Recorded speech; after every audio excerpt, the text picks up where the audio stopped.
हितेश नाम का लड़का एक बहुत बड़े तथा अमीर घर से रिश्ता रखता था। मेरा कहने का मतलब है कि वह लड़का मतलबी रितेश के पिताजी एक बहुत बड़ी नौकरी तथा उसका एक बहुत बड़ा साम्राज्य हुआ करता था, जिस कारण से हितेश अपने बाप के पैसों पर बहुत ज्यादा घमंड किया करता था। वह बहुत सारे दोस्तों को और बहुत सारे गर्लफ्रेंड को एक बार एक साथ रखा करता था। पैसों के इतनी ज्यादा अमीर होने के कारण लोगों को कुछ भी नहीं समझा करता था, सभी से झगड़ा किया करता था और सभी के साथ बहुत ज्यादा बुरे मानसिकता वाले हालात से पेश आता था। यही कारण है कि हितेश का कोई बेस्ट फ्रेंड नहीं था। वह जितने भी फ्रेंड के साथ रहता था, जितने भी दोस्त के साथ रहता था, वह सिर्फ उसके साथ उसके पैसों पर मौज मस्ती करने के लिए रहता था। लेकिन जब हितेश किसी मुश्किल में फंस जाता था तो कोई भी दोस्त उसकी मदद करने के लिए बिल्कुल भी आगे नहीं आता था।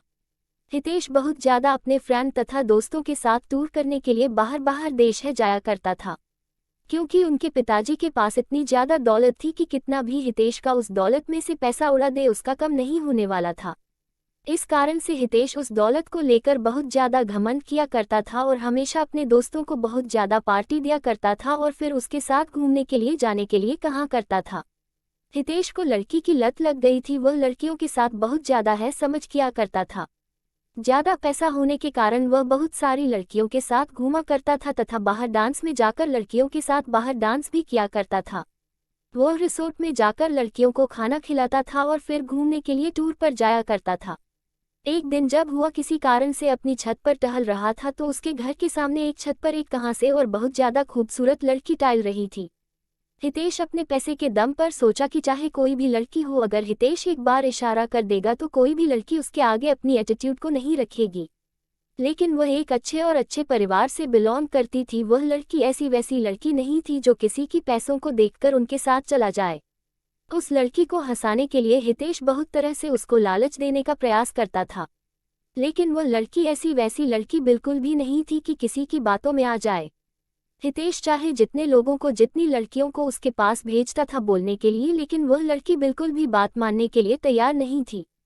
हितेश लड़की के लिए मानव जैसे पागल होता जा रहा था, क्योंकि हितेश के अंदर इतनी ज्यादा एटीट्यूड था कि अगर वह लड़की ना कर दिया तो उसमें बहुत ज्यादा गुस्सा आ गया था। हितेश सोच रहा था जिस कारण से भी वह लड़की मना कर रही है, हम चाहे कितना भी पैसा उसे दे देना कि ना अपने साथ उसे घूमने पर मजबूर कर देंगे। एक भी नहीं पैसे किसी लड़की फ्रेंड को उसके घर भेजने के लिए कहती है, लेकर जाओ उस लड़की को, बोलो कि जितना पैसा लेना है, जितना खाना है, जितना घूमना है मेरे से ले लो, लेकिन मेरे साथ घूमने के लिए तैयार हो जाओ। लेकिन किसी भी परिस्थिति में वह लड़की तैयार होने पर आज ही नहीं हो रही थी। इस बात को सुनकर हितेश को बहुत ज्यादा गुस्सा आ रहा था।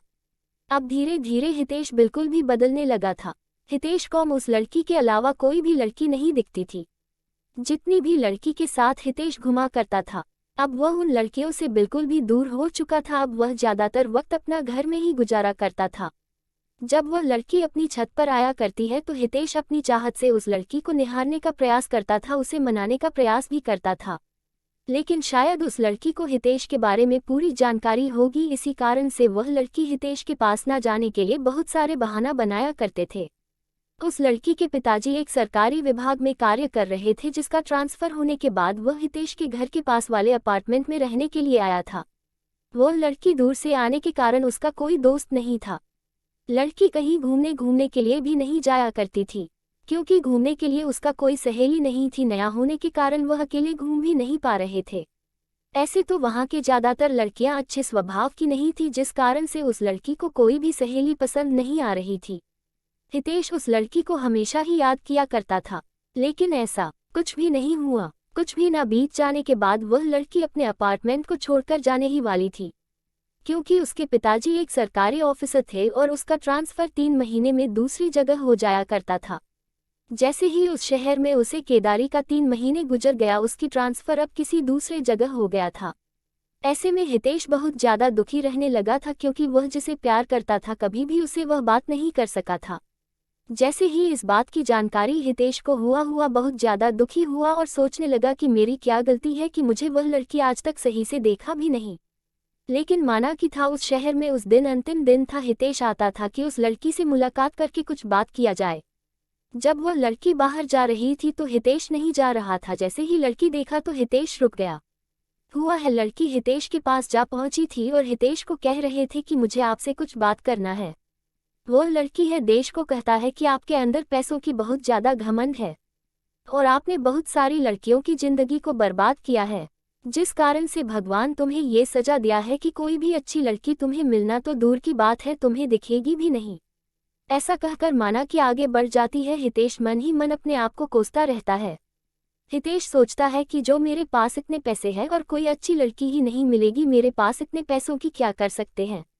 ये बात बिल्कुल सच है दोस्तों, पैसा चाहे कितना भी हो जाए, मनुष्य को कभी भी अपने पैसों पर बिल्कुल भी घमंड नहीं करना चाहिए।